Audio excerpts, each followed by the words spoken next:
How to use incognito mode on Chrome mobile. So first of all, let's open up our Google Chrome and make sure that you download it on your phone if you're using iOS or even using Android. And Android, I believe it's already there. So if you're using iOS, please download it. Next step, what you're gonna do is you're gonna see right here the three dots on your below right, and you're gonna see right here many options, right? And here in the options you will see bookmark history and all that. You will see under it, you will see reload, new tab, new incognito tab.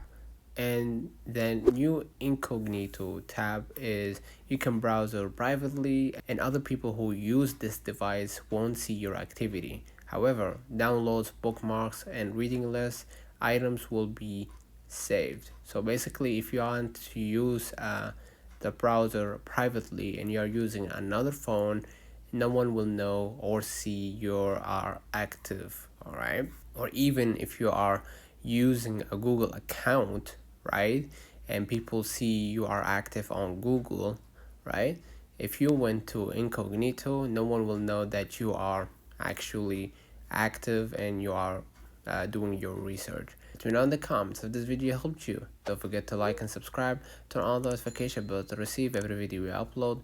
Thank you for watching. See you in the next one.